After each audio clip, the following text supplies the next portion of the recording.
Raghava Lawrence, Sathyaraj, நிக்கி கல்ரானி, கோவை சரளா ஆகியோரது நடிப்பில் இயக்குனர் சாய் ரமணி இயக்கத்தில் வெளிவந்துள்ள மொட்ட சிவா கெட்ட சிவா படம் திரையரங்குகளில் வெற்றிகரமாக ஓடிக்கொண்டிருக்கிறது. படத்தில் ராகவா லாரன்ஸுக்கு கொடுக்கப்பட்ட மக்கள் சூப்பர் ஸ்டார் பட்டம் பெரிய சர்ச்சையை ஏற்படுத்தியுள்ளது. அதே நேரத்தில் ரஜினி ரசிகர்களை கோபத்திற்கும் ஆளாக்கியுள்ளது. இந்நிலையில் படம் வெளியான மறுநாளே படத்தை பார்த்துவிட்டு சூப்பர் ஸ்டார் ரஜினிகாந்த் இயக்குனர் சாய் ரமணியை தனது வீட்டுக்கு அழைத்து பேசியுள்ளார்.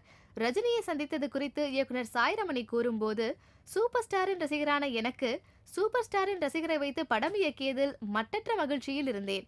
தெரியாமல் நடந்த மக்கள் சூப்பர் ஸ்டார் டைட்டில் பிரச்சனையால் மிகவும் நான் கவலைப்பட்டிருந்தேன். இந்த சமயத்தில் சூப்பர் ஸ்டார் படத்தை பார்த்துவிட்டு எங்களை அழைத்தார்.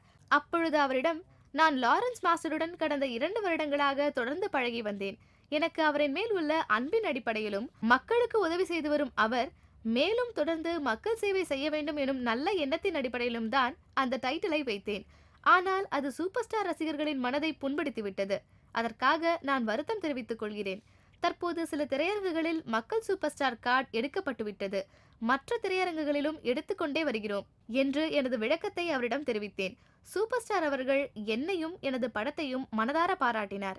இதுவரை லாரன்ஸின் நடிப்பையும் நடனத்தையும் பாராட்டி வந்த சூப்பர் ஸ்டார் அவர்கள் இந்த படத்தில் ஸ்டண்ட் பற்றியும் ஸ்டைல் பற்றியும் மிகவும் பாராட்டினார். மற்றும் படத்தின் ஒளிப்பதிவாளர் சர்வேஷ் முராரி மற்றும் இசையமைப்பாளர் அம்ரிஷ் என படத்தின் குழு அனைவரையும் பாராட்டினார்.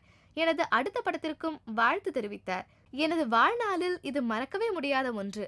இவ்வாறு அவர் கூறியுள்ளார். தேங்க்ஸ் ஃபார் வாட்சிங். Please like and share. Don't forget to subscribe us.